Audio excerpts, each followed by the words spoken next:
Okay, welcome everybody. So we'll jump right into it. Sorry, we're a few minutes behind.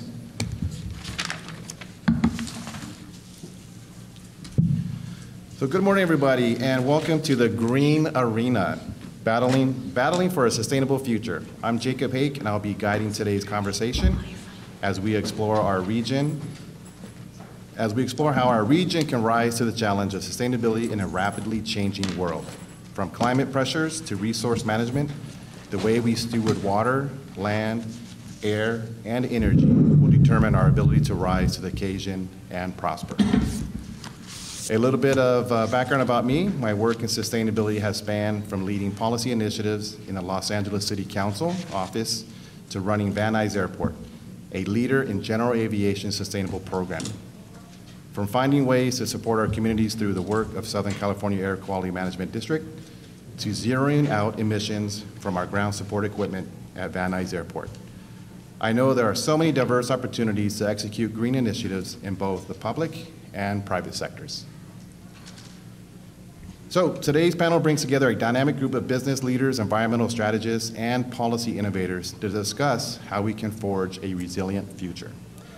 The biographies of each of the panelists are already in the journal, so I'm going to make a very brief introduction so that we have more time for questions. And I really encourage you all to look at those biographies because we do have some very amazing panelists. And one of them is out as UCLA, and there might be a secret USC adjunct professor here, but I won't out them. So first I'll introduce, needs no introduction, Senator Maria Elena Durazo. Pedro Peterson, Manager of Administrative Analysis Section, California Air Resources Board. Nuys Katz, Chief Sustainability Officer, University of California, Los Angeles. Liz Crossan, Chief Sustainability, Resilience, and Innovation Officer at the Metropolitan Water District of Southern California. In the fight for survival, resources are the ultimate prize. From energy to water, food to land, the future of every district depends on how wisely or recklessly they are used. Climate pressures, shifting regulations, and the demand for innovation have turned sustainability into a defining contest of our time.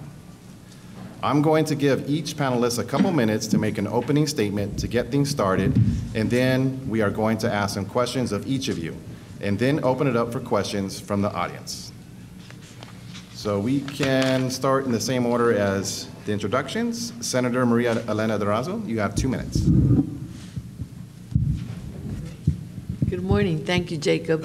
It's great to be here.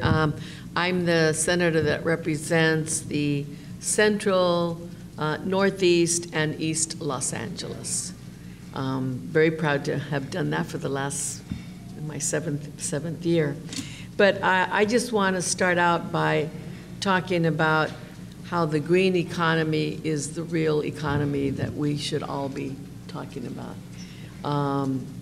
It is the economy. We've experienced, and we're experiencing the greatest transformation in our economy since the Industrial Revolution. So for me, and the work that, the issues that I believe in, the question is who benefits and who gets left behind, and will we create the kind of economy that everyone can prosper in? And that's what I think is the main question that we should all be searching for or trying to address. To me, without an enforceable commitment to good jobs and careers, we're risking subsidizing low-paid jobs, low-road jobs, and with our public dollars. So we can't allow green jobs to become poverty-level jobs and then eliminate the family-sustaining careers that currently exist in fossil fuel industries. It's something like a 30 to 40% less pay in the green economy than there is in the fossil fuel economy. That says something about our priorities. It says something about our values if we continue to do things that way. So to me, a commitment to climate is a commitment to the working people who should be at the center of that economy. Thank you, Jacob. Thank you, Senator. Pedro Peterson. Hi, thank you, and thank you for the invitation to join this conference today. I'm Pedro Peterson, the manager of the Climate Data Reporting section at the California Air Resources Board. This is a new section, a new team at CARB that is implementing SB, or Senate Bill 253. It was a bill that passed in 2023, requiring corporations that with revenues of more than $1 billion that do business in California to disclose their greenhouse gas emissions, both their direct emissions from their own production, emissions from purchased energy, so that those are called Scope 1 and Scope 2 emissions, and then also Scope 3 emissions, which are emissions both from upstream in their supply chain and also from the use and disposal of their products. It's a bill that's driven by the need to, I think, to a point that Senator Durazo made, sort of not separate the concept of sustainability from the broader economy, so providing transparency about climate risks and the climate impacts of different companies to investors and consumers in the state. It's an effort that other jurisdictions around the world, so the European Union, Japan, the UK, have similar kinds of programs underway, and so California is really taking the leadership here in the US in providing that type of transparency to consumers and to investors. So it's a pleasure to be here. Thank you for the invitation, and I welcome the participation and questions from the public. Thank you, Pedro. Nuys Katz.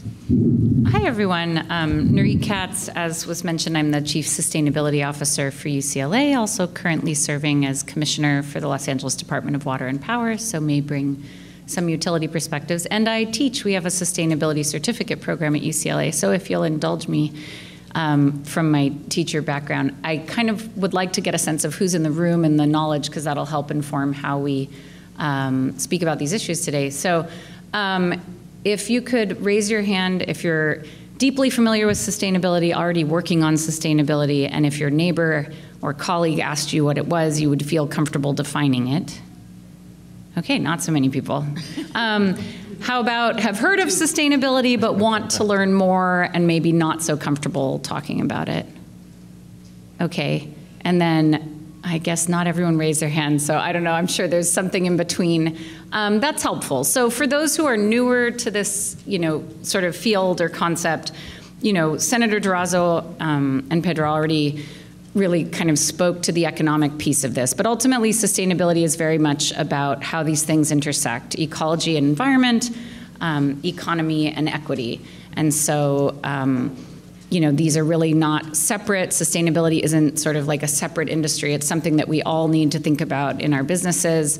I know there's both a mix of public and private sector folks here. I will say that, we're facing kind of an unprecedented rollback or attack on a lot of policies and actions that relate to climate and clean energy in particular.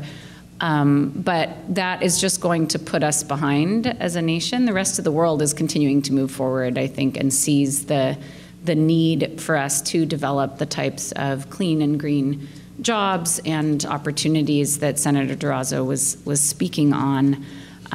So, I'm very grateful to be here in Los Angeles and in the state of California, where that need is recognized and where we do continue to move forward and lead on these issues. But I'll just open by saying that sustainability is very much at that intersection and should be something that every business and every organization is thinking through. So more later, but that's where I'll start. Thank you, Dr. Katz. And not that I'm plugging UCLA, but if you look at the extension program, you would find the sustainability program, and I believe it's 3 courses and 2 electives. But if you're new to sustainability, definitely worth looking at to learn and grow your knowledge of sustainability. Thank you so much for sharing that. And developed by you in 2012, I think it was, so it's going strong. Yeah, we started 2009, and a lot of our graduates from that program have been leading sustainability in different agencies and around So yeah, thank you for sharing that about the program. And it's intended for working professionals. So these are night classes or online asynchronous classes. And yeah, would love to have you join. Thank you. Maybe she has a discount code. I'm just kidding. And, yeah, I wasn't planning on a whole pitch, but I appreciate you. No problem. That's my job. I get that. Yeah, thank you. Not that my son went to UCLA or anything, but. And last but not least, Liz Crossan. Thank you, Jacob, and good morning. I'm Liz Crossan. I'm the Chief Sustainability, Resilience, and Innovation Officer for Metropolitan Water District. And just a brief introduction to Metropolitan, if you're not familiar.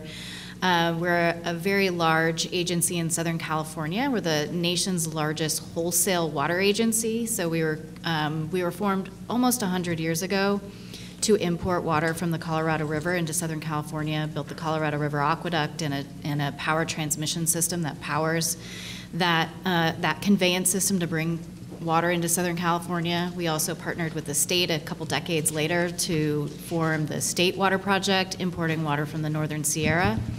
And today we are made up of 26 different member agencies throughout Southern California, serving 19 million people with water. So about 50% of the water in Southern California is coming from these imported sources of water.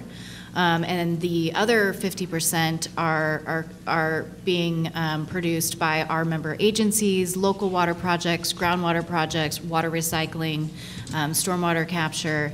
And my role at Metropolitan is really about, bringing that lens of sustainability to everything we do. So it's a new office. I've been there for about three years. And it's really about, working across a very large agency to ensure that sustainability is integrated into everything that we're doing, whether that's through our operations and our efficiencies, through our water resources and the ecosystems that we impact, as well as in our workforce, in our daily procurement and contracting. And so it's been a real honor to be involved at Metropolitan to help launch their first climate action plan. So we have a plan to be carbon neutral by 2045. We also have a newly approved climate adaptation master plan. We have a 5-year implementation roadmap that I'll share about a little bit later that really addresses what we need to do immediately to address the immediate impacts of climate change while we can continue to curtail our contribution to climate change through our greenhouse gas emissions reduction. And just to the points that have been made up here, one of, I think, our most important charges in the Sustainability Office, and something that I think sustainability officers throughout the globe really strive to do, is to define sustainability not as something that's a cost center, but really as something that's a value generator. Mm-hmm. And so, a lot of times when we think about sustainability, people will think of it as kind of an add-on after the fact. We build a project and we're like, oh, we should add some sustainability elements. Well, we're here to really make the case that this is a value generator. Doing things sustainably also increases your efficiency. It can actually decrease your costs. It can produce a lot of human capital value by attracting, new talent, retaining your employees, giving them something to be, motivated and excited about. It also really helps promote equity amongst all of our stakeholders in the communities that we serve. So I think that for me in my office at Metropolitan, and I've had at least 3 of my staff I've recommended go through Nuys's program at UCLA certification. Our job is really to make that case that this is adding value to our lives. It's adding value to our communities. It's adding value to our infrastructure, and it's certainly adding value to the resources that we're charged to deliver. Thanks. Thank you, Liz. Nuys did not pay us to make those plugs for it, so I just want to be clear on that. But all right, so we'll jump right into the questions. And Senator Durazo, you would have the first question. So you've championed legislation to protect vulnerable communities and strengthen community-based business. How can partnerships between government, business, and local communities drive economic growth while promoting environmental justice and social equity in California? Great, thank you. Well, I want to make the case for high road industries, and why it's so important to have high road industries when we're talking about sustainability. There's let me just start out with the business case for High Road.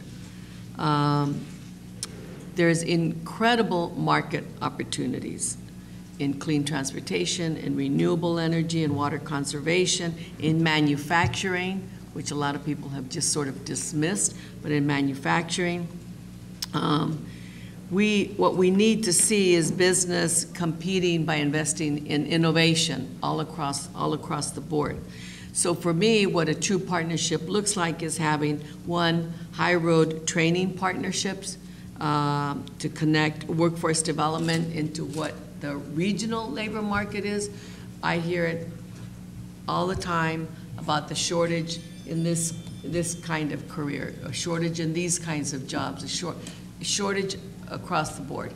We need to do something about that, and one way is a high road training partnership with employers, and that when we invest in the human capital, it's about training on these future opportunities, well, actually current and future opportunities.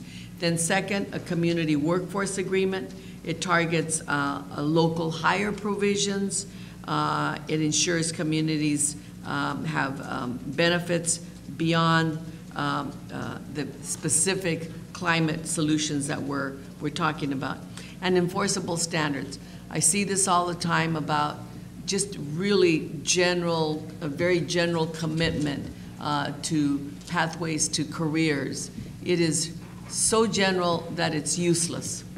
If we don't have a serious commitment with enforceable standards for worker safety, for wages, for benefits, for quality training programs, we are not going to be successful. So we should reward responsible contractors and not subsidize exploitation. And of course that means that the employers will be given, business will be given quality workers, quality apprenticeship programs, and the real cost is if we don't invest our money in this enforceable kind of future, when people work poverty wage jobs, we know that it causes an enormous amount of other problems. We know they need public assistance, they become homeless, they lack the training. Just overall, projects will not succeed with that being a real essential enforceable element.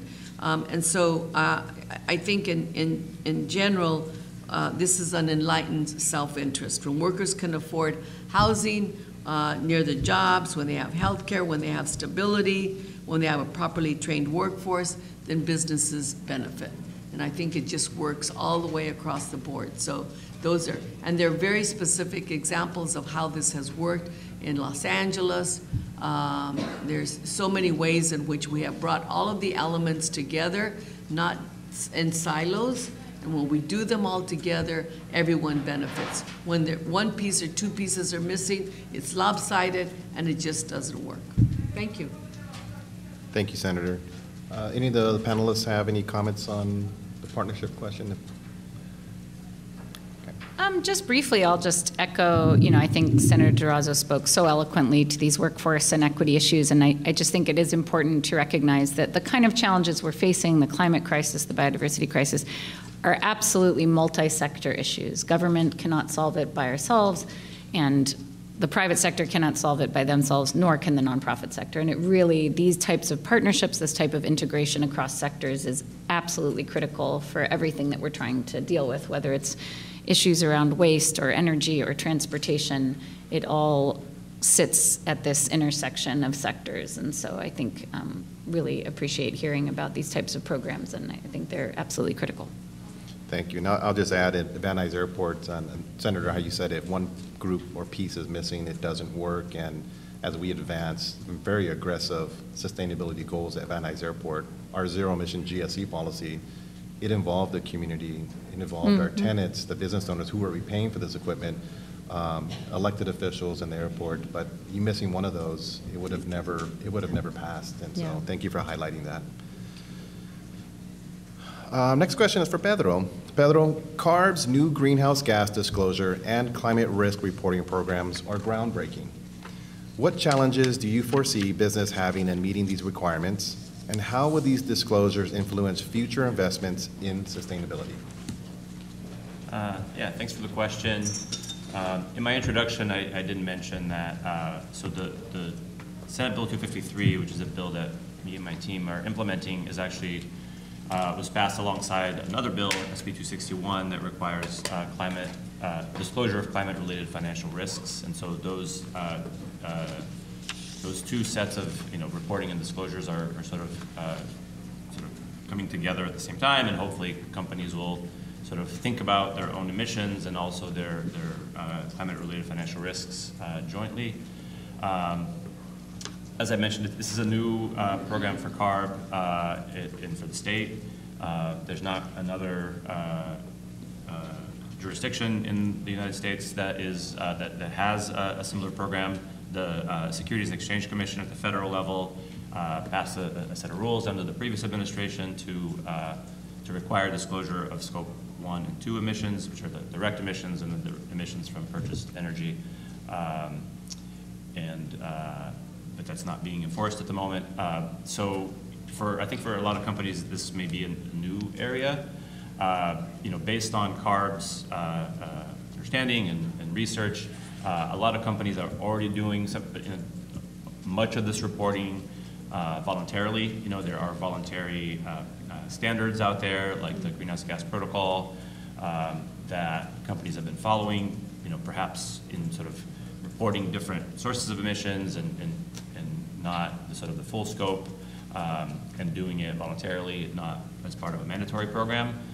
So we expect this ramp up over the next couple of years as companies sort of build their internal capacity to do this analysis internally, or to engage with their suppliers and their consumers to sort of understand their indirect emissions. But hopefully the fact that these voluntary programs are already in place, the SB 253 directly sort of name checks this GHG protocol and directs CARB to as much as possible sort of rely on the existing standards to sort of streamline emissions from companies that are already doing it. Will sort of facilitate that process, but we do envision that this will be a sort of a learning process. In our enforcement notice for SB 253, we noted that companies could put forward their best faith effort to report during the first year. The only requirement for the first year of reporting, which would be next year, is for Scope 1 and 2 emissions, and then the Scope 3 emissions, which are the more complicated sources of emissions, don't start until 2027. And so, and there's a sort of an assurance and verification piece tied to this reporting, and it starts with limited assurance, and then for a few years, and then it'll require reasonable assurance after that. And so, yeah, so we hope this will be a sort of a mutual learning process. We're sort of putting forward these regulations, taking our sort of discretion into sort of enforcement, and just kind of working closely with companies and undertaking a public process to understand where the pain points are, where, and try to be responsive to that. But hopefully, the sort of goal here is to really, create a framework where everyone is reporting on an equal footing, on sort of well understood methodologies, so that we don't have, I don't know if you're familiar with the term greenwashing, but companies that sort of selectively pick which sources to report, and so on. And so this will be a sort of an equal playing field where the public and investors can be confident in the data that's coming in, that accurately reflects the sources of emission in the economy. And then we're providing transparency, really. So that's the ultimate goal of this program, and that companies are really sort of taking in this process not just as a sort of a box checking exercise, but really incorporating that into their own governance and thinking about how sort of climate change impacts their business and how their business contributes to climate change. So that's the goal, that this will have a sort of a rippling effect throughout the economy through the types of incentives that these bills will create. Thank you, Pedro. Any of the panelists have any comments on challenges for companies in California and reporting regulation? I'll say don't be scared. As UCLA, we're a large organization, and although we might be a state and nonprofit, we have, revenue aspects of you still have to run it like a business. And we've been reporting our greenhouse gas emissions since 2007, and we are a regulated entity under CARB. It does take some ramp up to get your staff trained and going, but, it is a really valuable and important exercise. And, there's an old adage in business, you can't manage what you don't measure. So if you're going to take climate seriously, hopefully some of you are already voluntarily managing and measuring your greenhouse gas emissions. But if you're not, it's not just a pain, it's also a valuable, exercise that can help you understand what these sources of our emissions are within your organization. If you're a really large company or large corporation with multiple facilities, it can help you find pain points and areas for improvement. So it's worth it, and maybe challenging in the beginning, but then it becomes kind of routine. You have your methods, you follow, TCR or CARB guidance, and you'll get there. I don't know, Liz, I'm sure you guys have been through this as well. Yeah, I was just going to add, we're not mandated to report or disclose our emissions, but we do have a climate action plan, and we do disclose those emissions on an annual basis and have for over a decade. And like Nuys said, it really can be illuminating to opportunities as well. So with our climate action plan, what we discovered, our largest amount of emissions are really coming from our purchased electricity to move, treat, water. And we discovered that we could just really ascribe some of our retail accounts to green power, to green energy, and really make a significant difference in our portfolio just by kind of shifting the way that we did our accounts. We're also looking at new opportunities around renewable energy on our own properties. So it really can be a way to reveal some pretty exciting opportunities, low-hanging fruit that are pretty easy to implement right from the beginning. Of course, that the last 10% to get to carbon neutrality is going to be challenging, but again, we're looking at some really cool solutions around nature-based solutions, carbon sequestration on some of our lands, regenerative agriculture. So again, it really provides these great opportunities. And just to add, the bill doesn't require carbon neutrality. It doesn't require emissions reductions. It's a bill that requires transparency, right? It requires the disclosure of emissions or disclosure of climate risks.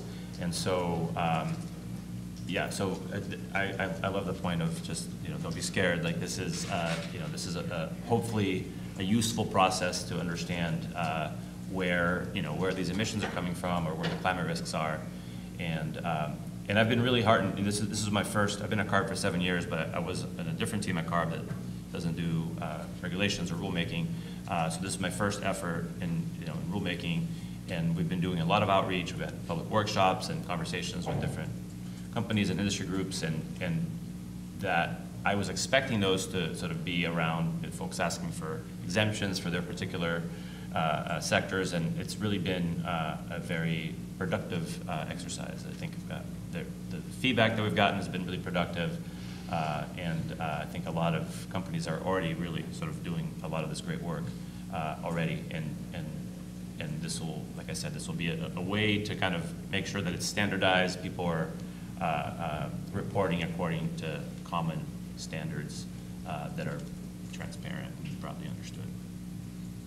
I would also, just one thing to add from a public agency perspective, because we're tracking our emissions, because we're looking at climate risks, when our finance team went to our bond issuers to talk about our credit ratings and to talk about the investments that we're in financing that we're going to need, we actually got extremely positive feedback, and our bond rating has continued to stay extremely high because we are taking into account those climate risks. We we are measuring in order for us to really make sure that we continue to be able to deliver on our mission.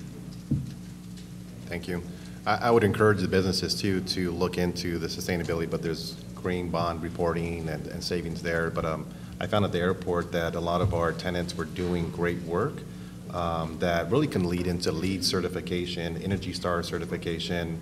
They were doing the work out of the goodness of their heart, but didn't realize how advanced they really were. And just a brief example, I have 2 tenants at the airport, very large hangars, that produce 100% of their own power.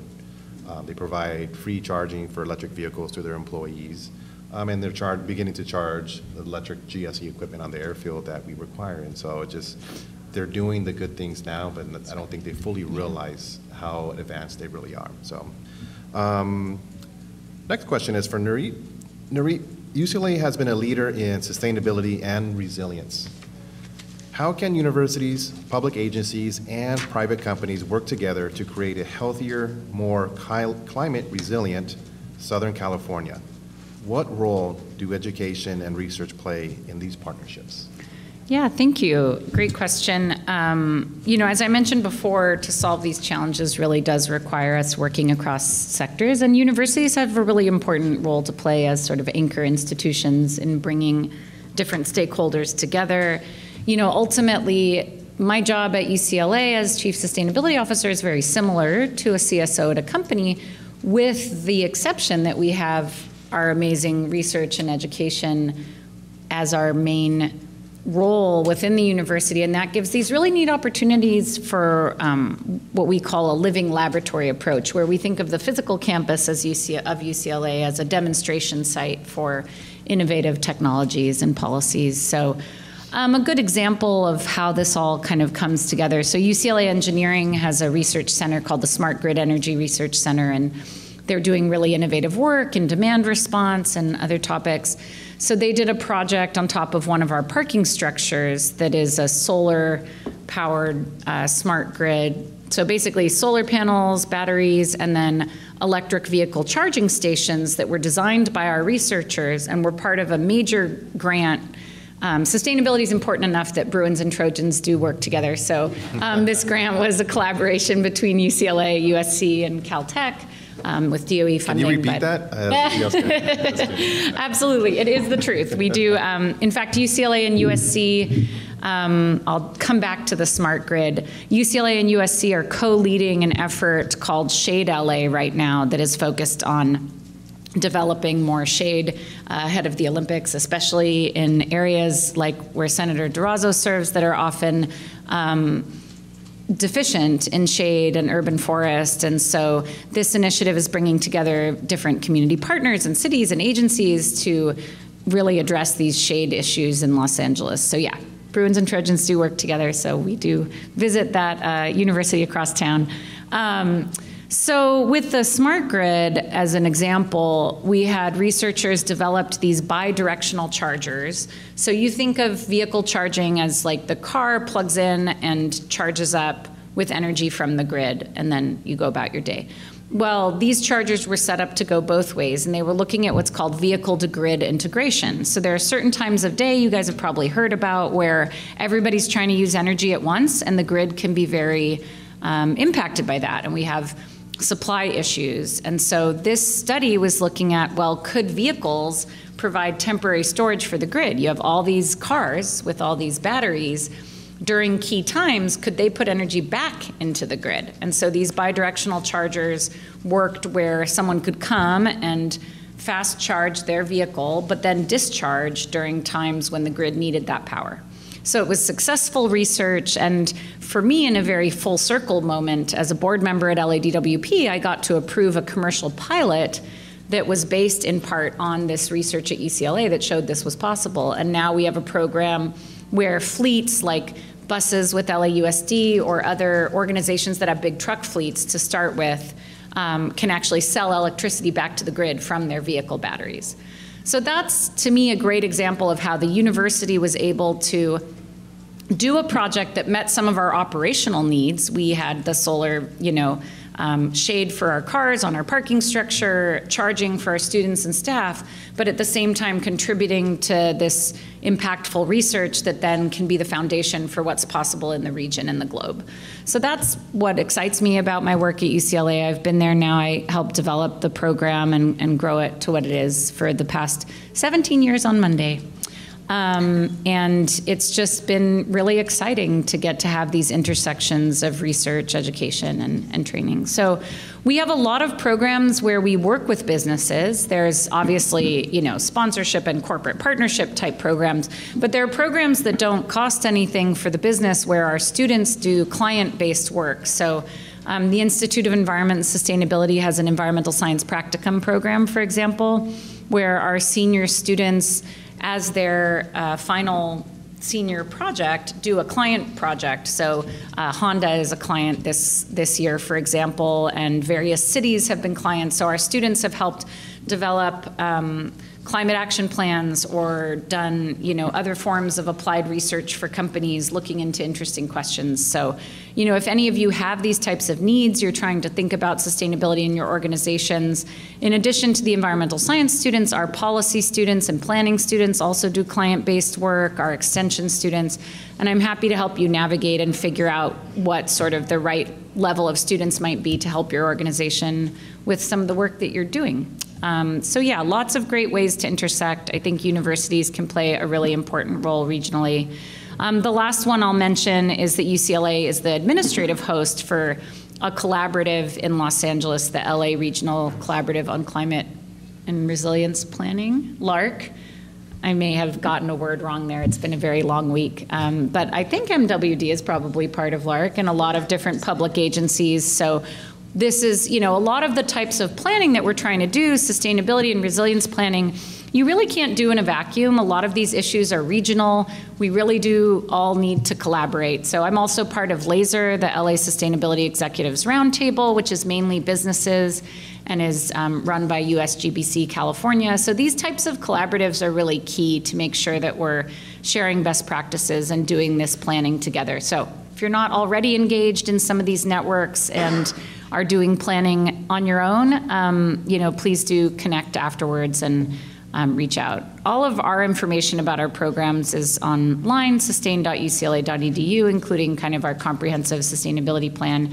And I'm very easy to find and would love to, work with some of you and help you get connected to this community because there's a lot of amazing collaborations taking place, and that's what our role is as universities.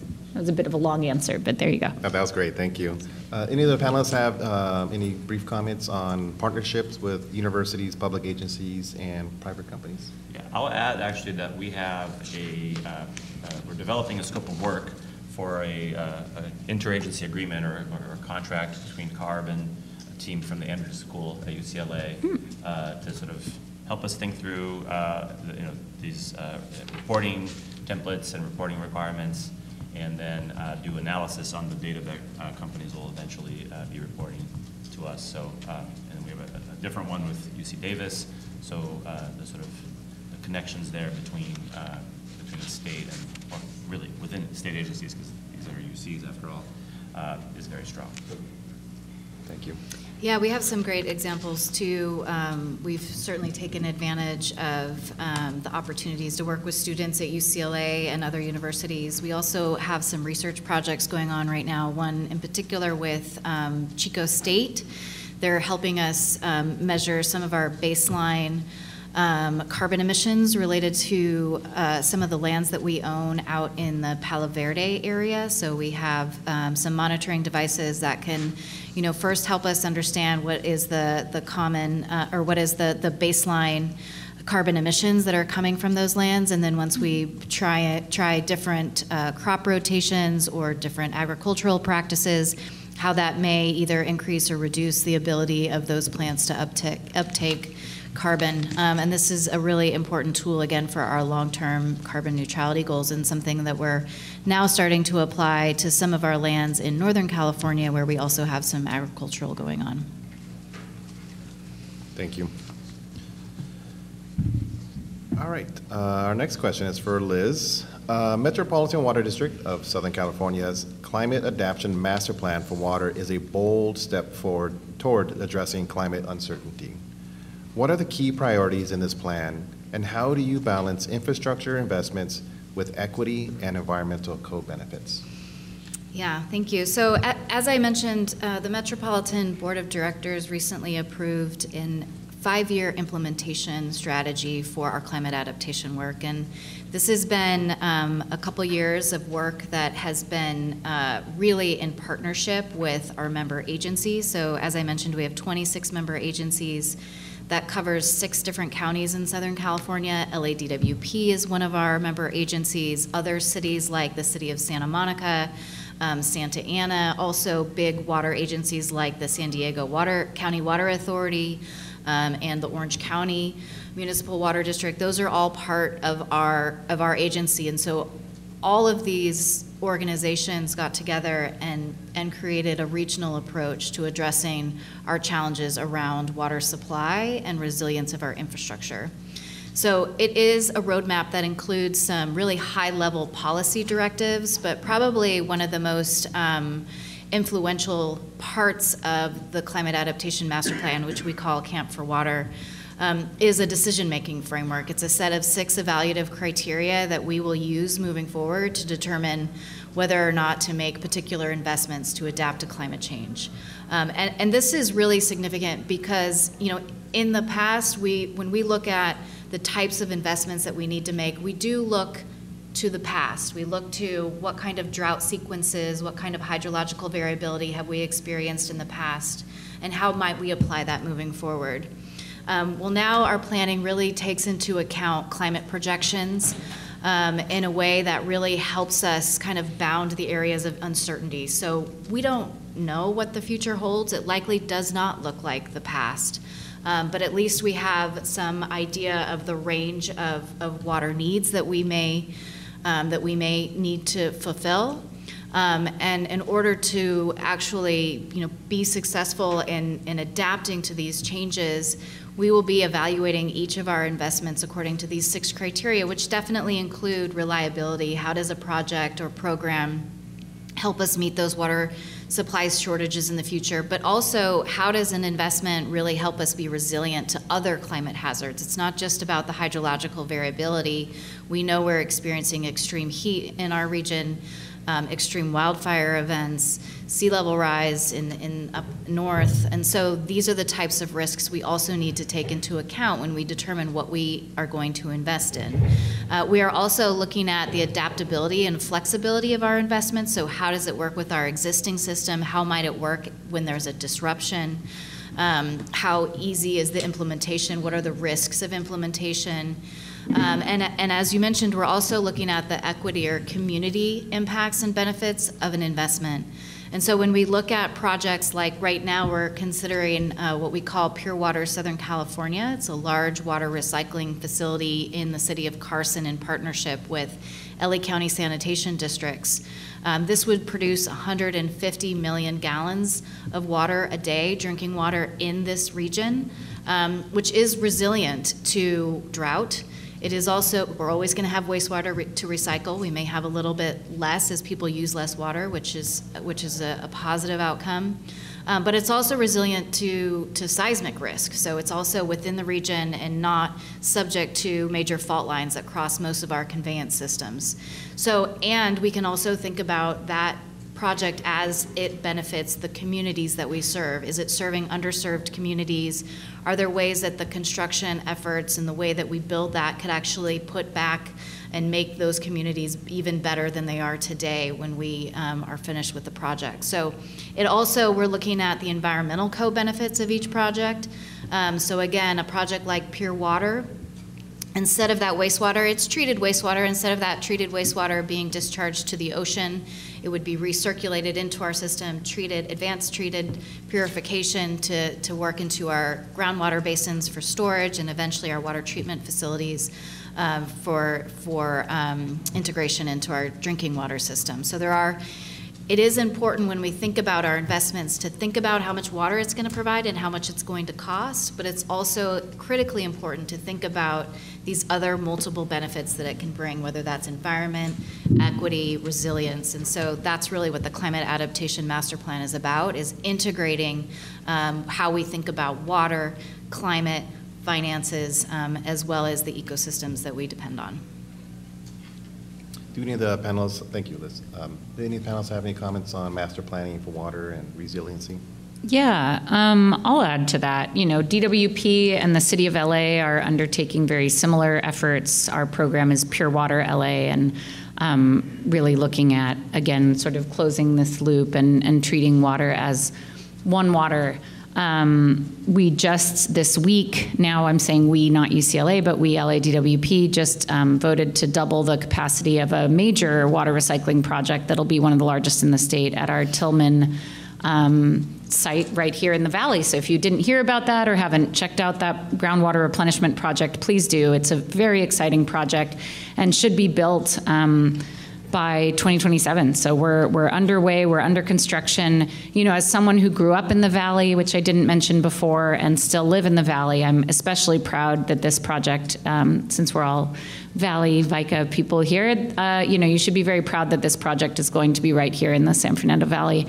The site will also include a whole educational facility to teach kids and adults alike about our water systems, native plant demonstration gardens, and you know, if you haven't been over to tour the existing facility at Tillman or visit the, you know, Japanese garden there, it's already, you know, a very amazing facility in our city, and the water from that facility already feeds Lake Balboa, if any of you have visited, or the Sepulveda Basin Wildlife Area, the golf courses. That whole area in the basin is fed by recycled water. And, you know, ultimately, when we think about sustainability, that's the core principle. So, you know, in my class, when we talk about sustainable design, we use the authors of Cradle to Cradle talked about kind of a cherry tree. And so I like to share that example. When you look at a tree with blossoms and then all those blossoms fall, you don't think, oh, how wasteful, because you know that those blossoms are going to become part of the soil and become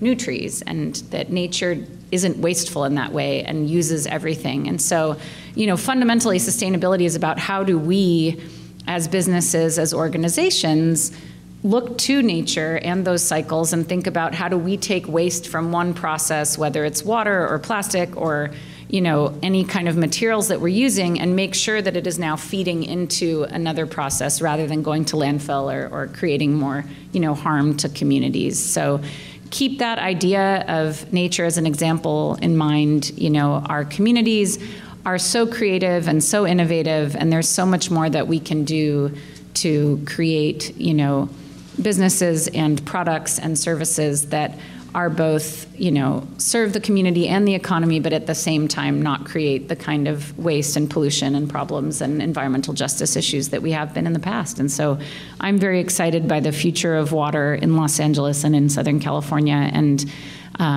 yeah, I think it's all about taking that integrated approach and understanding how these things are all connected and taking that nature-based approach. Thank you. Senator?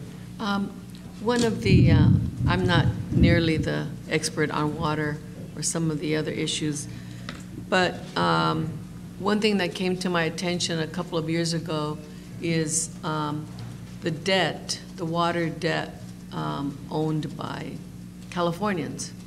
And we have to address, as we move forward with all of the innovation and all of the issues that were just described, is how do we make sure that working class communities can afford the water that they need and that they deserve like everybody else. So I've tried for a couple of years to raise the issue of the debt owed by Californians, and it's pretty amazing, like in the millions and millions of dollars. So we, as we move forward with all these, it's an opportunity to work closer together to make sure that the issue of water is an issue that connects as well to what people need just every day of their lives. So yeah. I think there needs to be more of that kind of conversation. Can I add one more thing? Of course. Since Senator Durazo brought up these, equity and affordability issues, I do want to say that's really key, and it's one place where these two organizations are intersecting. I was not part of the negotiation of this agreement because of my dual role, but UCLA and DWP have a new MOU to focus on water equity, actually. So UCLA was part of a team that developed equity strategies for LA 100. So looking at, as we transition to 100% renewables, how do we ensure that communities are not left behind? How do we make sure that these benefits are shared equitably? And that program created all kinds of really important programs, including Cool LA, which provides air conditioning for people, et cetera.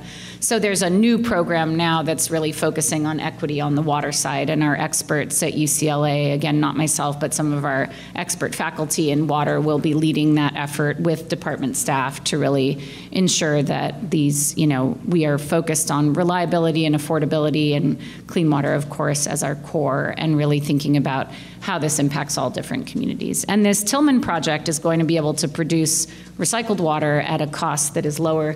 No disrespect to MWD, but we're glad that it will be less expensive than what we would purchase from Met. So, these things can be done in a way that is affordable, that is economic, and I'm sure those Met rates will go down as Pure Water Southern California, and more water recycling is part of it. So it all fits together in that way. Thank you. I will add that if you guys haven't visited the website for DWP and MWD, they do offer a lot of information about the conveyance system and just how complex it really is. Once you start getting into the weeds of it, it's amazing what we take for granted every day. You turn on the water, take a shower, and brush your teeth, but the conveyance to get it here and all the innovative ways that they're doing to bring water to us.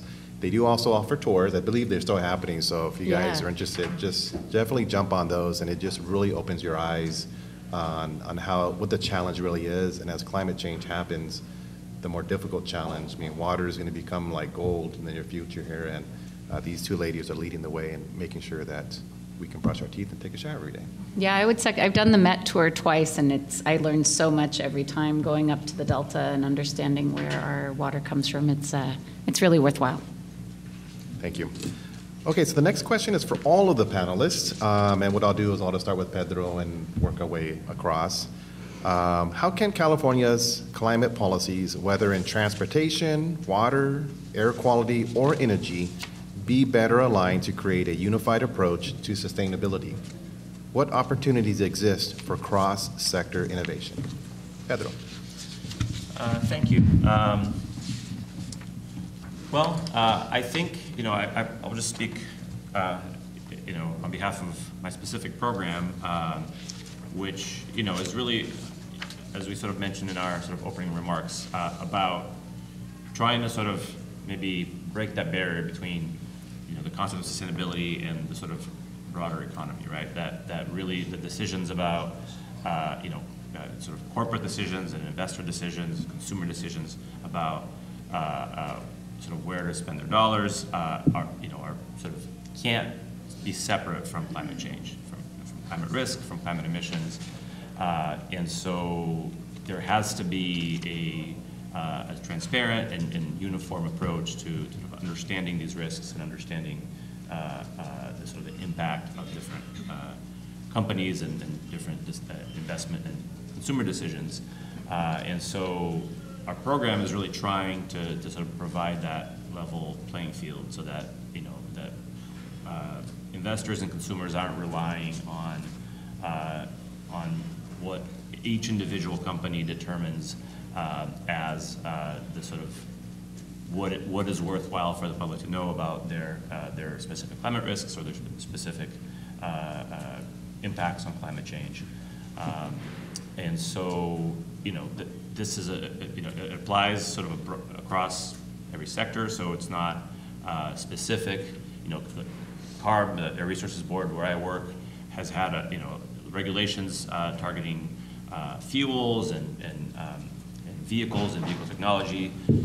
This applies across the board to every sector that has a company that does more than $1 billion in revenue. And so we really want to sort of be able to provide that economy-wide transparency to be able to allow people to make informed decisions. So it's a, you know, you're mentioning innovation. It's going to require some innovation from companies, sort of policy innovation on our part, because it is a relatively new field, especially thinking about these indirect emissions.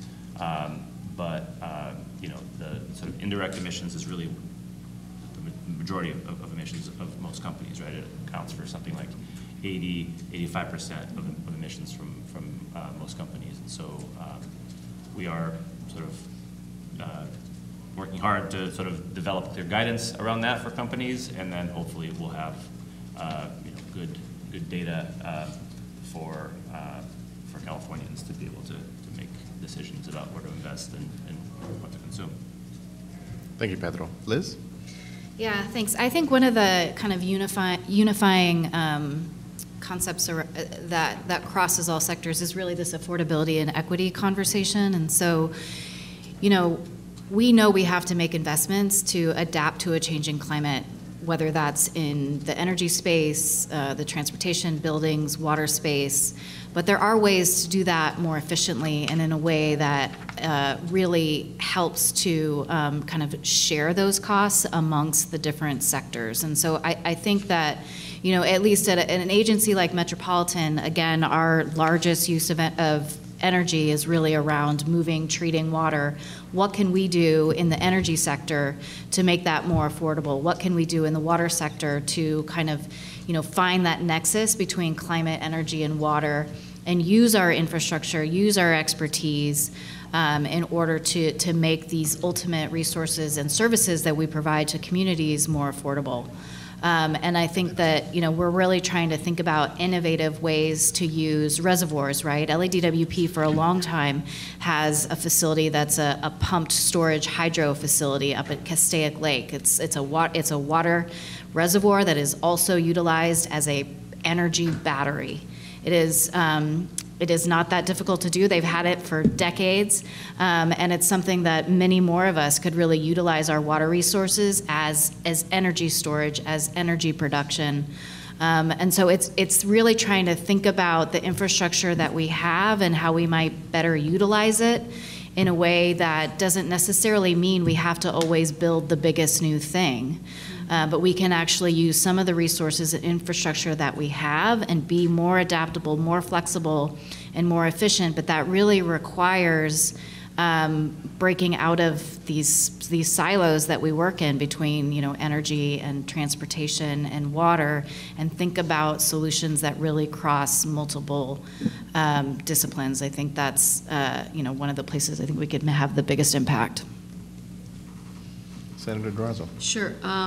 Well, just to give some examples of where I think we could, where there's opportunities for cross-sector innovation is, and this just recently came up in our last session, transit-oriented development, which addresses, you know, travel, vehicle miles traveled, and housing, which is another crisis in our communities. Green manufacturing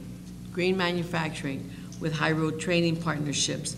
LA Metro, a few years ago, we worked really hard, and LA Metro passed a policy on manufacturing. I mentioned a little while ago on the issue of why are we not boosting and creating more manufacturing in California? It's our tax dollars. Our tax dollars should be used for the greater good. And so they eventually passed a manufacturing policy that encourages companies, or they get sort of extra points. They don't get dinged, but they get extra points for creating jobs here in California. And that's not being protectionist. That's just saying we want the benefits for the greater good of our investment, public dollar investment. But it also, you know, addresses, you know, the travel of providing these to the needs that we have in transportation. But it surprised me so much, and there's still sort of this attitude that, well, manufacturing, okay, but not really. not really dive into it, not really create the jobs that we could be creating here. And right now we do very, very little of it in California. There's no reason why we can't do more of it and address both sustainability and climate issues at the same time that we are creating, not just transitioning, but we're actually creating new kinds of jobs. And use these climate projects to train the next generation and to provide the vision for our youth to see themselves in these kinds of careers that otherwise they might not have paid attention to. I had a bill on pathways and certifying the skills that young people have through the Conservation Corps. And unfortunately, it didn't get through. It didn't cost us any money. It wouldn't have cost us any money, but it would have certified the skills that they are getting in the Conservation Corps, and they could use that to then get to the next level and the next level. But we're not investing even into what these different requirements are going to be for the new jobs, for the new careers that are being created through our climate projects. So I think there's plenty there. And also to reward, our public procurement process should reward innovation that comes at the same time, is proposed at the same time as job quality and career training. So I think there's numerous ways that we're not taking full advantage of. Thank you. Nuys?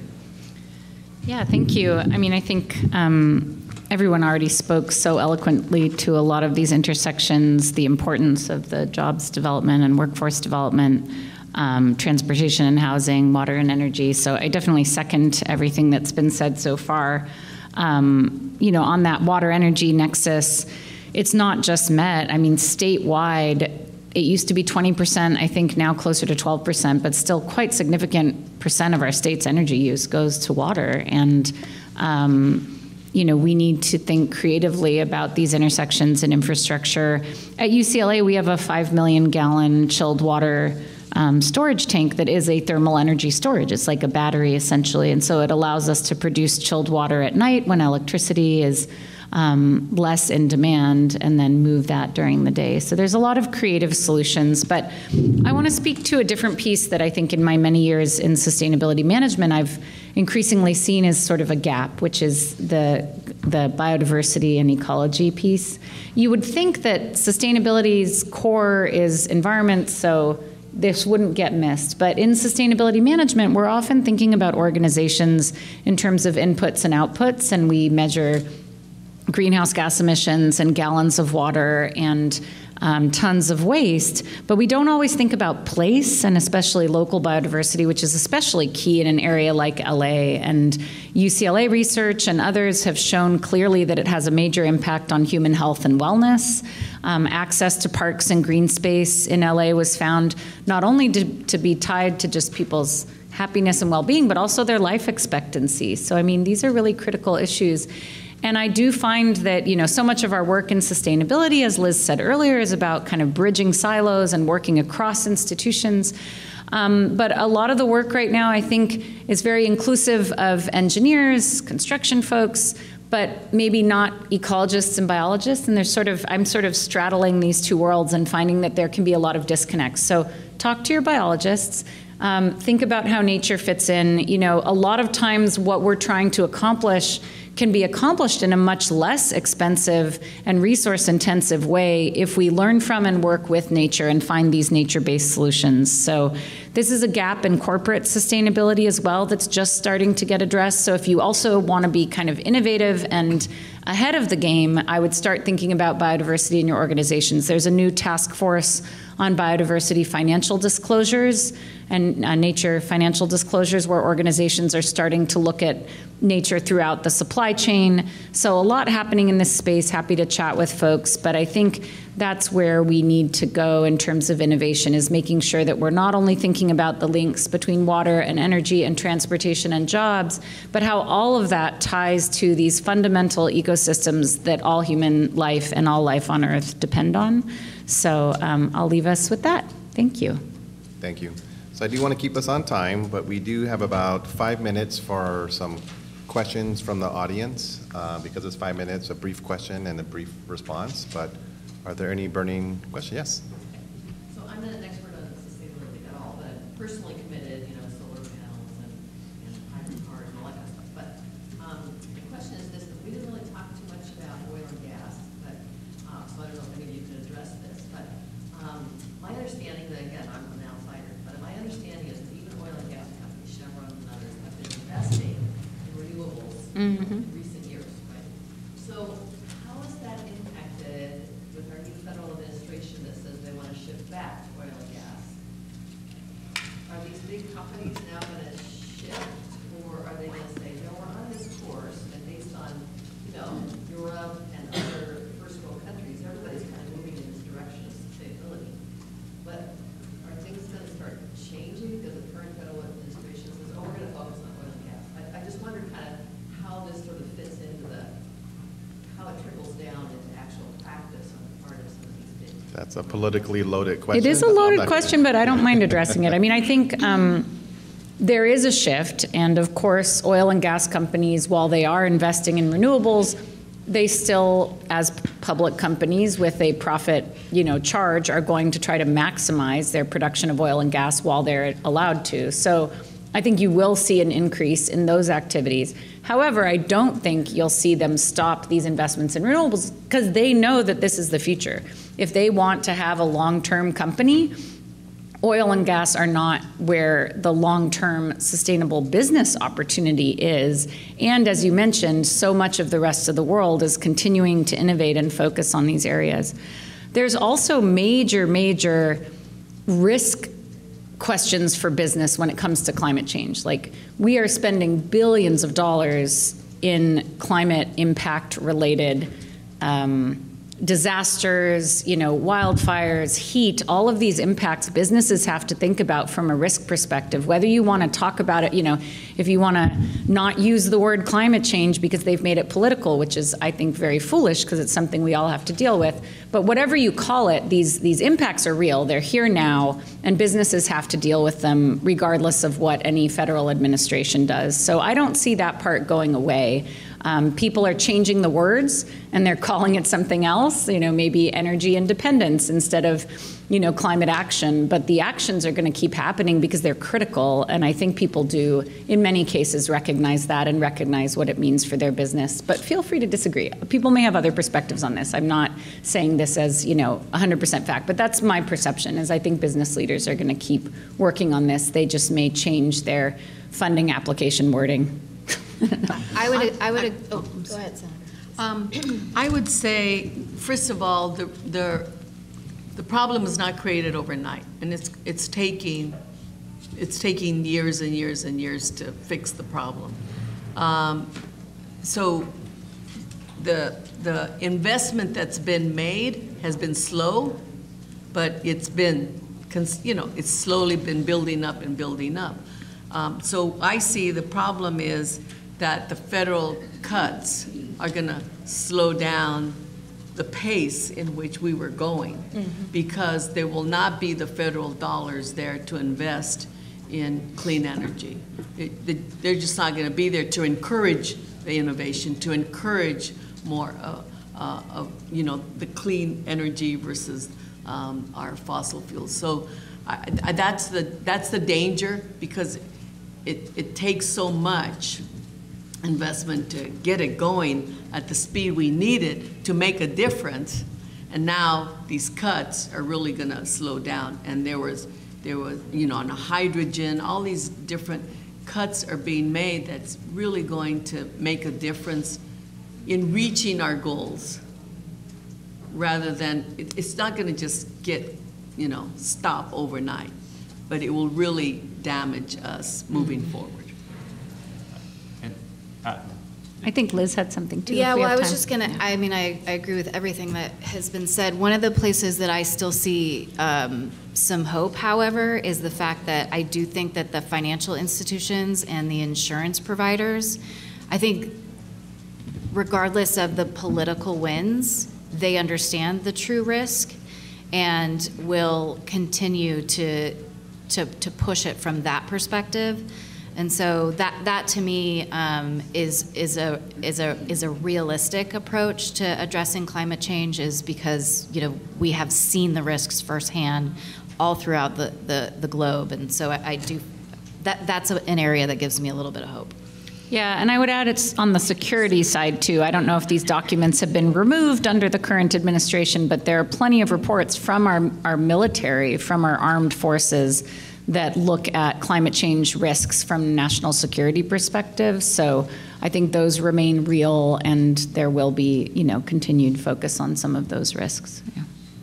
And the oil and gas sector is actually a sort of a useful case study to think about these reporting and disclosure rules, because, so if you're an auto manufacturer, for example, the use of your products, in which, burning of fossil fuels is basically accounts for a lot of your scope 3 emissions, the indirect emissions. And so if you're an investor or a consumer and you're demanding that the company reduce their scope 3 emissions, there will be this sort of incentive for companies to then produce vehicles that use less oil and gas, right? So, which will then sort of create these sort of virtuous cycles within the economy, where the incentive, because of this transparency, is for the sort of the demand for products that have high GHG emissions associated with them to go down. So. Yeah. All right, so unfortunately, that is all the time we have for this panel. Van Nuys Airport was proud to be the sponsor of this panel, along with SoCalGas and LADWP. Let's again thank HealthNet and UCLA Health for being our track sponsor, and let's give a round of applause for our panelists.